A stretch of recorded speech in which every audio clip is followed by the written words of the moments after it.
Hi friends, it's Kayla. Welcome to a new series on my channel called Third Time's the Charm, where I read authors I previously have disliked for the third time and I see if I like them. That's it. That's the concept. Something that I've noticed about my reading habits is I will get into a routine of picking up the same authors, and a lot of times for good reason, because I've previously loved their books, so I just pick up their new thing like a normal person. But sometimes I feel like I just get comfortable with an author even if I'm not loving their books. Like, I recognize their name, I follow them on Twitter, I am familiar with their writing, and I'm just aware of their new releases, and I just keep picking them up and then consistently giving them 3 stars, just like over and over and over again. Like, a couple examples would be Morgan Matson. I've read every single Morgan Matson and I've only ever given one above a 3-star, but I keep picking them up. The same is true for Mary Kubica. Just keep picking them up. I don't think there's anything inherently wrong with that. There are a ton of authors that it took me the 3rd or 4th book from them before I loved one, and then it was worth it. Casey West, Ruth Ware, Jasmine Warga, Paul Tremblay, Courtney Summers, Courtney Stevens, Patrick Ness, Nina LaCour. I was a couple books deep before finding my true love for that author. So typically it is that 3rd book that really sets the course for the relationship between me and an author's books. I often say that I have to give an author 3 5 stars before I can consider them an all-time favorite. And on the flip side, I usually won't write an author off completely until I've like disliked 3 of their books. I'm a pretty strong proponent for giving an author a second chance, or giving myself a chance to love an author. I will always pick up an author for a second time. But there are so many authors on my shelves that I've read 2 books from. Most of my shelf is authors that I've read 2 books from. So what I want to do in this series is read a 3rd book from, in each video, 3 authors, and decide, like, once and for all, if this is an author that I should continue to check out and read more from, or if I should break up with this relationship. There are so many new authors that I want to pick up and I want to make room for. So this is episode 1. We could even call this season 1, because I think there will be a different goal or a different like idea with each season. So in these 3 episodes in 2021, I have selected 3 authors for each episode. So 9 authors total that we'll explore this year, that I have read 2 books from each author and not given above a 3-star. So authors that I just feel lukewarm about. Each episode is going to have a different theme. So the first one is going to be YA. That's today. And then in future seasons, I think it will be a different idea.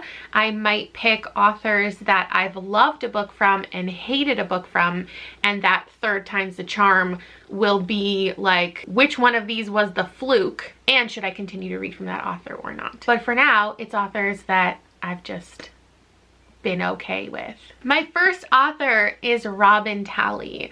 I often think of Robin Talley as just an iconic queer author who I always think about for someone who helped pave the road for LGBTQIA plus literature, teen literature. I've talked about before why as an adult it's important to me to read queer teen books that I didn't get to read when I was a teen. So Robin Talley has always been an author that I am aware of, that I follow along with, but I realized I've only actually read 2 things from her and I didn't love either of them. So as I descended, conceptually I loved It's Haunted, It's Spooky, it was super interesting, but I didn't end up really feeling much passion for the relationship and the characters, and it just wasn't, it didn't go there for me. And then I got sent an arc of pulp, which I was really excited about.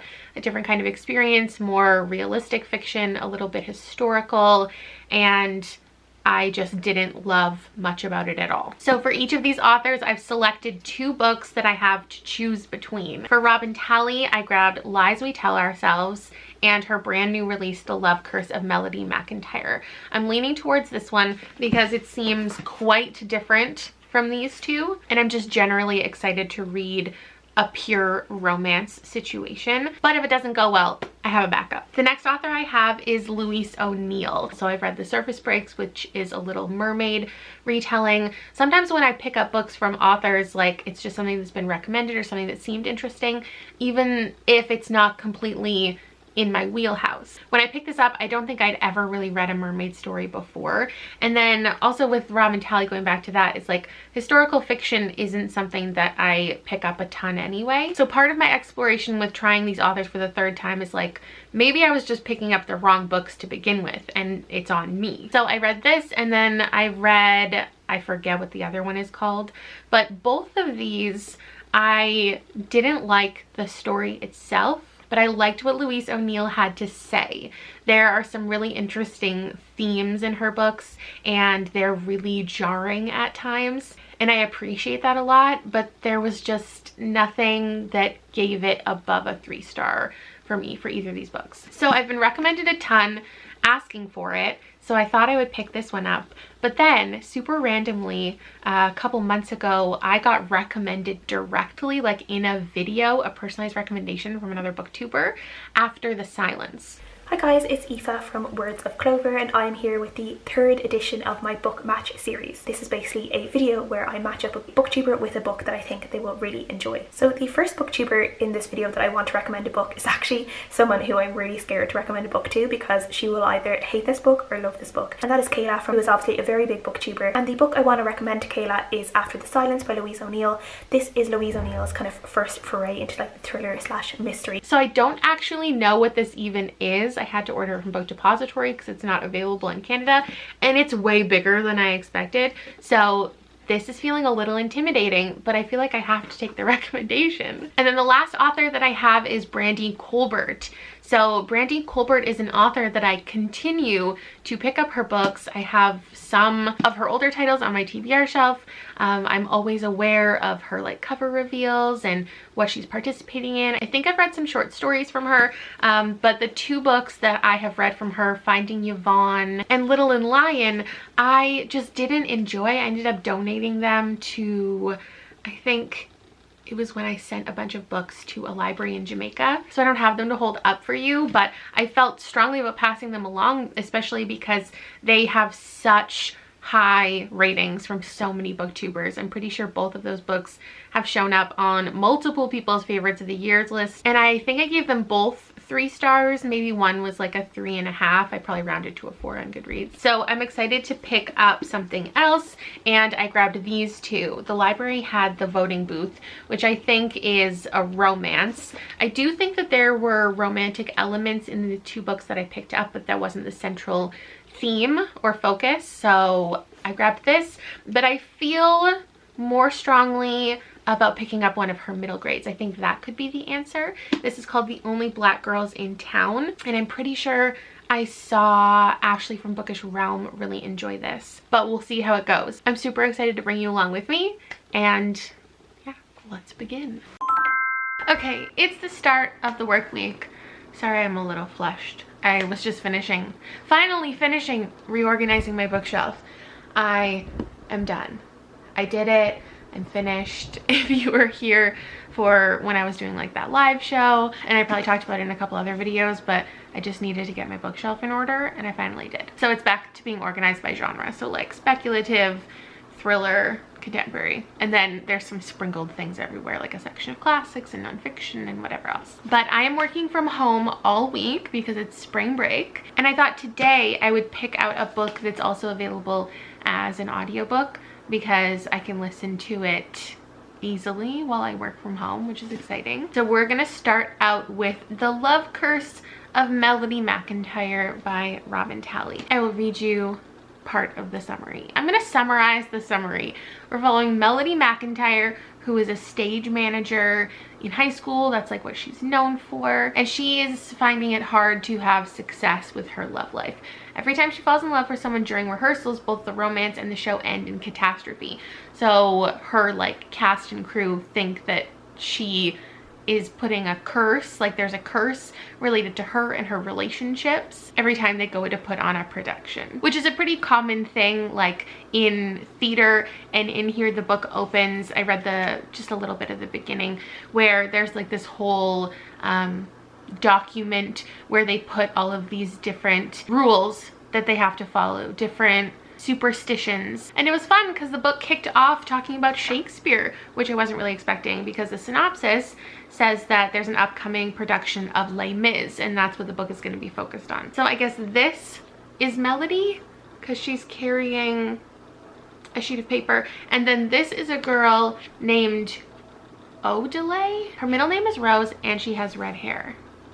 My hair used to be that orange. Let's just remember that for a moment. And that character, yes, does have some fame associated with her, but she is also just like a high school student, and she comes and acts in these plays, and then sometimes she goes off to her like acting career. So I do recognize that this could be one of those things that I don't traditionally like, but when we're also involving like theater production, queer girls, a main character I feel like I kind of relate to, I think there's a lot of promise here. And I'm a little worried that if I hate it, everyone will be like, well, why did you read it? Because it was about fame. So if I absolutely hate it or I DNF it or whatever, it's nice that I have a backup book.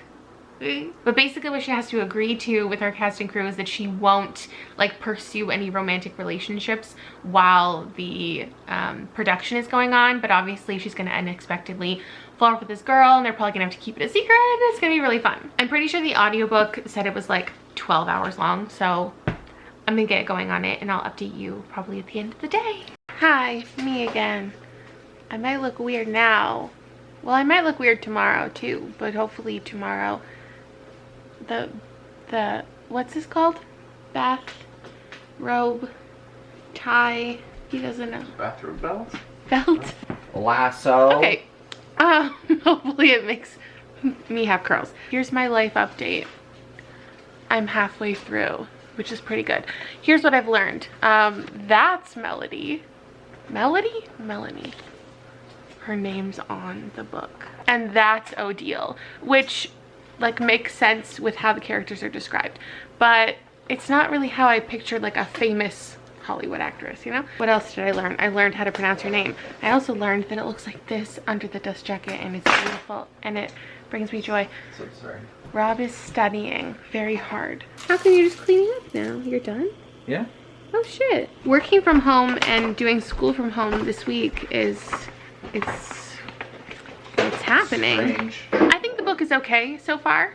I would say I'm enjoying it more than any other Rob and Talley I've read. So that's a win. It is a lot about O'Neill being like a misunderstood actress, and like what she's really like versus what the public sees, and like her publicist and agent and all of that kind of stuff. I think the thing that when I say I don't love fame in books, it's because it's really expected. It's always about the same thing. It's always about like a famous person moving to a new town or visiting a new place and them feeling misunderstood in their career, and like all of these small town people like truly understanding them. And it's like always takes the same kind of journey. Like, what's that movie? Starstruck? I knew you would know exactly what I was thinking about. Okay, I'll see you tomorrow. Say bye. Bye-bye. Good morning. I have to stop into the office today, so I can't leave these in any longer. They've been in for like over 12 hours, but I don't think they're dry. So we're gonna have to do a third times the charm with these as well and try again later this week, because this is my second time doing this and I just have a feeling, yeah, no, it's not dry. I didn't read much more of my book last night, so I don't have an update for you. But on my drive to and from the office, I'll listen to a little bit more of the audiobook. I promise it wasn't even that wet when I put it in my hair. I'll figure this out and come back to you. So I'm liking the book. It's nothing really special at this point. I feel like I need to establish like a rule for this video, or like a conclusion that we're headed toward. Even though I created the concept for this video, I understand the concept for this video, I still never want to say I'm ever going to completely write an author off. But I think the rule that I need to establish here is if I give the book a 4 or 5 star, then that means I will continue with that author in the future. But if I give it a 3 or under, then I feel bad saying I'm done with the author. But right now, I do predict that this one's gonna get a 3. We just got to a scene that I hate, that so many books do, where it's like the author gives the love interest a flaw. And it's always a conversation in the book where like the main character thinks the love interest is perfect, and then the love interest goes, no, I'm not perfect. Here's my flaw. I remember reading, I think it was like a Colleen Hoover once, and the biggest flaw she could come up with was that they were scared of riding in an elevator. And like that was supposed to be this like big character flaw. In this book, she just, O'Neill was like, you have no idea like what I'm really like I do embarrassing things all the time. Melody was like, okay, tell me something. And O'Neill said, the first time I got a phone call from my agent, I almost threw up. She almost threw up. Like that's her big character flaw. That's her embarrassing moment, that she almost threw up one time. I think the number one reason that I continually get further away from YA isn't that I don't enjoy it. It's that talking about it is like not fun, because I'm like, I feel like I'm critiquing these books, but these things like there's nothing wrong with these things. And if I was a 15-year-old girl reading this book, like I wouldn't even pick up on any of these things because they don't matter.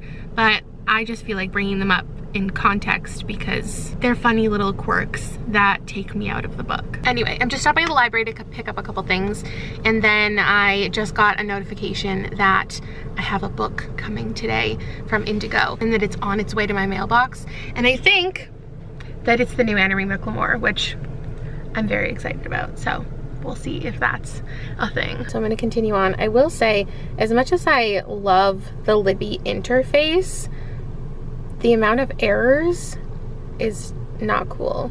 Like, come on. Like, I'm using my data. There shouldn't be an issue with the internet connection. Okay, mail time.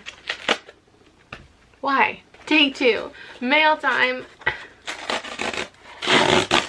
I think this is gonna be so beautiful in person, and I just like can't believe I get to have it in my hands. Look at it. I am definitely taking a picture of this today for my Instagram with all of their other books. Exciting. Okay, I'm gonna post a picture of this today for anybody who wants an update on the stain on my blanket. It's still there, it's just a little less noticeable. Also, I got these confetti cookies from Starbucks, and I thought we could try them together, but they're about 20 times bigger than I thought they would be, so I'm overwhelmed. Oh, thanks. So yes, we did get the expected result. We all pretty much saw it coming. It's a 3-star.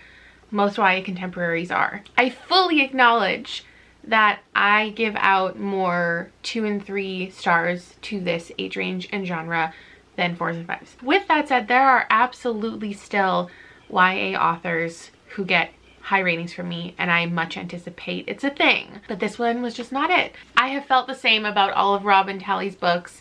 Appreciate representation, like the ideas put forth, but I never feel a real passion for anything actually going on in this story. The characters, their relationships, the plot. I was trying to think of in what scenario I would pick up Robin Talley again in the future, because she's already done Shakespeare stuff, which is always what I'm looking for. So perhaps if she did an adult book that had some queer relationships, I mean, that's always needed. And I think I do prefer the spookier stuff. So all in all, with The Love Curse of Melody McIntyre, still confused by the cover. Also confused by the audiobook. I had to stop listening to it because I really didn't like the narration style of O'Neill. She had this like strange British accent, which was good, and I think the reason for it was to establish the 2 different main female teenage characters, voices from each other, but I just couldn't get on board with it. And then she was talking about how the main character keeps forgetting that O'Neill is British, but there's like once in a while a word will pop up that sounds like different. And I was like, no, she sounds different the whole time. But that's not really a problem with the book itself. My problems with the book itself was just a lack of romantic like tension. All of the friendships I didn't love. She's a stage manager, and so she has a lot of responsibilities, but then certain things that are expected of her, or the ways that she has to like apologize for all of these things being her fault, like it didn't really seem fair the way that all of the characters and all of the cast interacted. Initially, any YA over like 350 pages I think is likely going to be too long, but there are some cases where I don't feel that way, and I didn't feel that way for this. I didn't feel like it dragged. I thought the pace was fine. So but yeah, I think we're moving on from Robin Talley, which is a good thing. I don't want this video to end up with low ratings at all, but I'm perfectly okay if it does go in that direction, because the goal of the video is just to establish more of my preferences, and I don't really care what my preferences are. I just want to know them. I'm struggling to find a good angle to film at because my room is such a mess. I just want you to stare at the ceiling. That's nice. Okay, I am like halfway through The Only Black Girls in Town, and I'm really liking it. I was a little bit worried at first. I guess I never told you what this is about, did I? We're following a girl named Alberta, which is funny because like that's a Canadian province, and it just feels weird because I've never seen that name before. And now I'm out of focus. Hello. Hello. Hello. It's funny because the last book has something in common with this book, and it's that the main character has two dads, which has nothing to do with the story. Well, it does, more so in this one. So she has a surrogate mom who's now coming to town. Like, we're just getting to that part of the book. She's pregnant and she's coming to stay with them, and I'm sure there will be something involved with that relationship. But at this point in the book, this other girl has just moved to town. What's her name? Edie. And it says like she came from Brooklyn and she's used to just a different lifestyle. And it says the fast track to friendship doesn't seem so easy. So I was kind of worried that Edie was going to come to their small town and like scoff at their like interests and maybe not even want to be friends with Alberta, but I'm happy that that's not the direction it took. They are friendly to each other right away, and they're connecting right away, and I'm really happy for her. I didn't vlog it all yesterday, but that's when I read like half of this last night, and I'll probably read the other half tonight. Right now, Robbie and I are going on a super romantic date, and it's called going for a 5-kilometer walk together. So here we are on our walk. There's Rob. Wow, look at the lake. Look at the poison ivy. I'm such a good vlogger. I finished The Only Black Girls in Town. Liam's playing video games. Don't mind him. I didn't update you a ton. Today was really busy. I was filming something else. It was very involved. I also went out and picked out a new computer chair. So I'll show you that when it comes in on Monday. Because I know you're very super interested. I gave this 5 stars. I love it so much. I don't pick up middle grade a ton. It's like, besides my childhood favorites, it's like 3 to 5 a year, and I feel like I always end up loving them. So I'm super glad that this ended up working out, although now I don't really know how to feel because like I'm absolutely picking up more Brandy Colbert, but like, should I only be picking up her middle grade now, or were those first 2 books just kind of a fluke and maybe I'll love all of her books? I don't know if it's about the age range, or I don't know if it's about, I don't know what it's about. I will say that I thought that the other 2 Brandy Colbert, when I was reading them, I would have categorized them as adult. That's just my recollection of it. I'm not saying that they're not YA. I'm not saying that they're not written like YA. It's just from my memory of those books, they were a lot more mature. I think the writing was more mature than what I'm used to with YA. And I would say the same for this. This is definitely like an older middle grade. Like if middle grade is from 8 to 12-year-olds, like we're at this end of it, and therefore her YA is at this end of it. So looking at this like it's a mature middle grade or a very young YA, I would say I enjoy Brandy Colbert's YA. It really doesn't matter. It's just the point of the video is to figure out if I'm going to read more from the author. And I want to like explain what I'm thinking, but I'm thinking yes, definitely. Which makes me excited that I still have the voting booth. I'm not sure I have time to read it this month, but like my library has it, so that's a positive thing. I loved everything that was going on in here. I think that I figured out something that I love that I didn't really realize that I love, and it's the discovery of old diaries and journals and like some type of mystery involved, because I can think of a couple books that have done that I ended up loving, but I don't think I ever realized that that's something that I should be looking for as a plot point. So basically these girls come together because they find this like whole collection of journals from this woman who was living in like the 50s, and she's always talking about how there's this secret and nobody can find out about her secret. And then they go inquire with some other people around town, and it's like they're trying to uncover this little mystery, but also like it's not like a mystery like a murder or anything. It's just something that gives the book a little bit of direction, which is cool. Their friendship is really fun to follow. They have like different relationships with all of their friends. There's friendship fallouts. There's like a mean girl.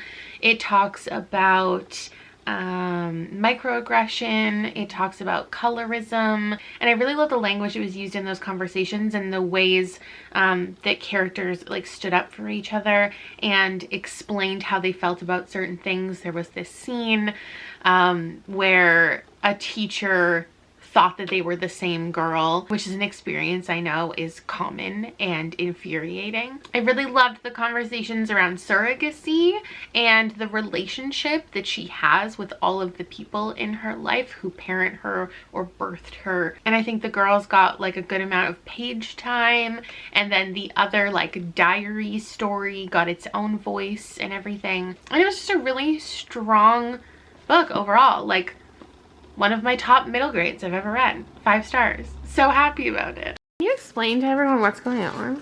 Okay, so on yesterday, Friday, the new series of Pokemon called Battle Styles came out. Okay. And they changed the way it works a little bit. So it's all this art is basically all new. Liam pulled the most expensive card in the whole new set. Okay. That's a $70 card. And then what did I pull? You just pulled the same card but a rarity lower. Which is cool. $40 card. It's called Full Art. Are we selling it? I mean, probably not now that we made all these, to be honest with you. We wait because it'll get more expensive over time. I just don't get why we care how much money they're worth if we're not selling them. It's fun. Probably. Maybe. I keep pulling white cards, which they say is a good thing. White code card. Because that's where you get That's where you get the fancy stuff from. It's just shiny. Ooh! Oh, we don't have them. Sweet. And then... Oh, never mind. Ooh. Looks good though. Okay. I got a white and green. I feel like you have 7,000 Bellsprout. That's cute. I like that card. Do we not have it? Not shiny. I'm gonna show the best card in the pack. Okay. Ready? Yeah. Oh, Mimikyu! Mimikyu! Good morning. Another day. Another read. I'm taking pictures of bookmarks today. If you somehow didn't know, my mom and I have an Etsy shop, and we make bookmarks with little charms and stones, and they're really cute. So this morning I take pictures of them to restock our shop, so I'll put a link down below so you can look at all of them up close. And maybe one of these that I'm touching right now will end up in your home. Normally while I do this, I like to listen to audiobooks, but there isn't an audiobook that I have seen for After the Silence. And I still haven't read the plot, so we can do that right now. Nessa Crowley's murderer has been protected by silence for 10 years. On the day of Henry and Keelan Kinsella's wild party at their big house, a violent storm engulfs the island, cutting it off from the mainland. When morning broke, Nessa Crowley's lifeless body lay in her garden, her last breath silenced by the music and the thunder. It was impossible to get off the island that night. The killer couldn't have escaped. I don't know what the island's called, Inisrun, but no one was charged with the murder. The mystery that surrounded the death of Nessa remained hidden, but the islanders knew who to blame for the crime that changed them forever. 10 years later, a documentary crew arrives. That's so fun. Determined to find evidence that will prove Henry's guilty and Keelan's complicity in the murder of beautiful Nessa. Okay, so I definitely understand why this one was recommended to me. I probably heard the other booktuber. I'm forgetting her name now because it was months ago that I originally watched the video where that was recommended to me. I probably heard those things. Those are some of my like bookish buzzwords. I love islands, I love secrets, I love 10 years later finding out the truth. And I guess like in gathering all the evidence, it does have that thing I also like that's like kind of a trial or, you know, charging somebody with a crime. I'm definitely intrigued. I'm going to show you these up close. This one is normally the one that sells the quickest. It's like rainbow, super pretty. I always like the ones that have book charms, and then I like the two-tone stones. We've got a dragon and a dragonfly and a unicorn. I'm probably gonna post a picture of this on my Instagram, and I will check in with you once I'm maybe like 50 pages deep to get a little sense of what I feel.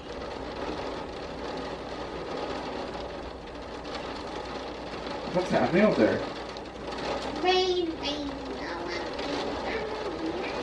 Okay, 50 pages in. I don't have a lot to really say about it. Like, nothing has really happened. We haven't really gotten any background yet on Nessa's murder. We're just getting introduced to all the characters.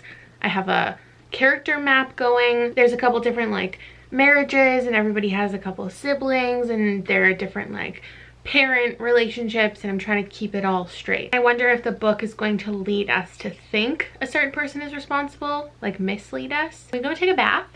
I'm gonna read a little bit more, and I'll probably check in with you tomorrow. Okay, so here's my little unnecessary PSA, but I just want to tell people, obviously everyone has like different experiences, but I have never been more disappointed in a purchase in like my entire life than this stupid chair. I'm pretty sure it was like $300. We didn't want the super expensive gaming chair. We got like, you know, a slight step down. The entire arm has come off. For some reason there's something poking out of it that's carving up my wall. The seat has like disintegrated the cushion. It is so uncomfortable. It's the worst thing I've ever sat in. So as much as I'm pissed I'm investing in a new chair, I'm very excited to get rid of this out of my life. It has made me miserable all year. It's heavy. It's a big chair.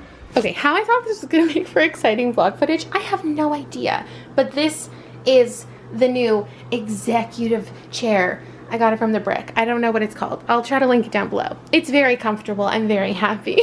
I've read 100 more pages, and I think it's good so far. But the third time's a charm we're really waiting for is this redemption moment. No, just me. I did it when it was almost completely dry, and I did it a little bit lower, so hopefully it only takes the ends of my bangs, if you want to call them that. I have my curling iron on standby when this inevitably has to be fixed. Something I'm just realizing that I'm sure everyone else has already realized is that this isn't YA. Like, I felt like it wasn't going to be YA, but I don't think I fully acknowledged at any point to myself or to you that this isn't YA. So the idea that this first episode is young adult books isn't true, but like what I've previously read from the authors, it's true for that. So I think it's still fine. But it is just like a mystery, like an adult mystery. I rarely have liked UK covers when it comes to thrillers. I don't feel like they ever really depict that they're a thriller, or they're always just really generic. I prefer like a lot of fantasy UK covers, but anyway, it's telling the story well. I like the pacing. I like that we're flashing back, as you normally do in a mystery, of like 10 years ago when the incident happened, but we're not spending too much time there. Most of it is like meeting with these documentary people, and I think it's going in an interesting direction. I'm still wondering if it's going to be really predictable. I am just doing something wrong. Like, it could be worse. I feel like most of the people that I see do this have like really, really long, luscious hair, and like maybe that's the issue. So third time, not quite the charm, but I do find this really comfortable to sleep in, and touching it up is only going to require like 50% of the heat that I would normally use to curl all of it. So like I feel fine about it. Anyway, what was I saying? I don't know. I'm halfway through. This is gonna be a little bit longer of a read. Like maybe I'll finish it tomorrow. I've like bookmarked dog-eared 50-page chunks to help me like feel motivated to complete the section. Not that it's bad, I just like, I'm not getting a whole bunch of new information at this point, and it's feeling a little it's just okay. I feel like I would recommend this more for like fans of Where the Crawdads Sing for some reason, like that audience, as opposed to the type of mystery thrillers that I tend to like. Or, you know what, if you loved what was that book called for the book club, Platform 7, I feel like this could appeal to that audience. It's exhausting reading about a man gaslighting his wife. It's been 200 pages at this point, and it's like, I just don't want to read it anymore. The other stuff going on is still interesting. I just like feel like we're getting a really good picture of who all these characters are. We've gotten that, and I'm ready to move on to some plot. I do wish that these flashbacks and forward had a little bit more of like the actual documentary in it, maybe. Like, I love mixed media, I love a gimmick, so maybe if there was like portions of the documentary itself, instead of just like, hey, we're doing an interview, this is what we're talking about, now she's at home, this is what she's talking about, now we're flashing back 10 years, this is what they were talking about. I do think it was the right choice to put this in third person, but little moments where you were actually getting to read the documentary scenes could have like switched it up a little bit and made it a little more engaging. It's fine, and I'm going to sleep, and we'll see how tomorrow goes. Updates in my real life? I don't know, I tried mochi for the first time, and it really like changed my whole existence. So that's my life update. Okay, I finished. Do I start every clip with saying okay? Oh my god, I'm getting so tired of editing myself and looking at myself. I think I'm verging on a little bit of a breakdown. I'm gonna use my favorite buzzword again when I don't love a book and say that I appreciate it. I really do. I actually think this book had a lot of great things to say, and I really appreciate Aoife for the recommendation. Like, I really, really do. It's just, there are two really distinct types of thrillers, and the reason you don't see me read thrillers as much lately as I used to is I feel like I've really pinpointed the ones that I'm gonna like, and then every time I go outside of what I assume I'm gonna like, I end up not liking it, and it just reinforces the fact that I like thrillers that are unbelievable and over the top and ridiculous, and the ones that like everybody else hates, and the ones that like nobody wants me to talk about, and the ones that read a lot like a hard-hitting contemporary are the ones that I should be recommending and I should talk about the most. But like, this just didn't do anything for me as far as what I'm looking for in a mystery thriller. Like, no, but that's not true, because I at the same time don't like a mystery or thriller book if it doesn't have any type of like social commentary or sheds light on something important. Okay, let's all acknowledge that I'm just like, in general, not having a great like reading time. Besides this one, obviously, which I loved, just this month in general, like nothing's really working out for me bookish wise. There were no flaws in this book if I'm just looking at it as a book. Like, as a book, what else would you be looking at it as? My reading experience, not great. But the book talks about abuse, and it talks about men and power dynamics and privilege, and there was this whole conversation in general about why everyone is so focused on Nessa's death, and the people are saying like, if this wasn't a conventionally attractive white woman from a good family, would we care nearly as much? Like, would she get the same amount of press? Like, why are we focused on this story so much? And I feel like that's an important like topic of conversation that I'm really glad it talked about, as well as all of the other things in this like privileged family. And it was a really conventional story, and I feel like it's one of those stories that you just know where it's going the entire time, and it's about if you can enjoy that or not. And that's the whole point of this video. This video is my exploration of myself as a reader. It's not about the authors. It's not about these books at the core of it. It's about me and what I like. And what I've learned is Louise O'Neill isn't doing anything with her plot as far as like twists and turns and unexpected moments that I do look for. And I feel like her stories could be more enjoyable for me if, when following the plot that I am enjoying and the conversations I am enjoying, if there was also an extra added layer of like shock twists. And I feel that way across all 3 of her books.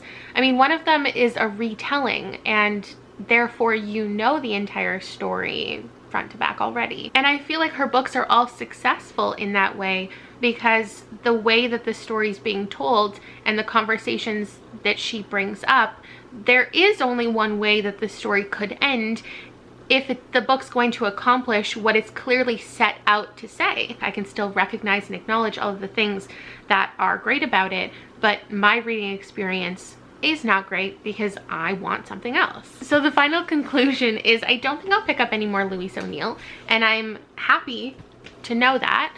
I probably won't be picking up any more Robin Talley, and I will absolutely be picking up some more Brandy Colbert, though I'm going to be pretty picky, I think, with where I go with her. And I really hope my reading picks up. Even throughout filming this video, I've been reading a couple other things this month, and I haven't really loved many things. But I will say it's been a great couple weeks for bookish mail because I got the Mirror season, and then I also got the new Literally Dead Book Club pick. I am so excited to read this. I hope it's incredible. I got My Life as an Ice Cream Sandwich because I need more middle grade. I got She's Too Pretty to Burn, a brand new release. And then this, which is way thicker than I thought it would be, Firekeeper's Daughter, which is one of my most anticipated books of the year. So I don't know which of those I'm gonna try to squeeze in the last like week of the month while also trying to complete House of Leaves, but wish me luck in still finding something I'm gonna love at some point this month. Not to discount how much I loved this. Anyway, that's it for the video. Thanks for hanging out with me. I don't think you learned anything because this was my journey, but I guess you learned more about my reading preferences, which probably doesn't benefit you in any way. And this is a whole series of videos. So tune in next time for some fantasy authors. I think I'm doing fantasy next and then thrillers. It depends when some releases come out, but at what point you write off an author? If you hate a book from an author, do you absolutely never pick them up again? Do you believe in second chances? Do you believe in third chances? And when do you cut yourself off? I'm excited to chat with you in the comments, and I will see you next time. Bye!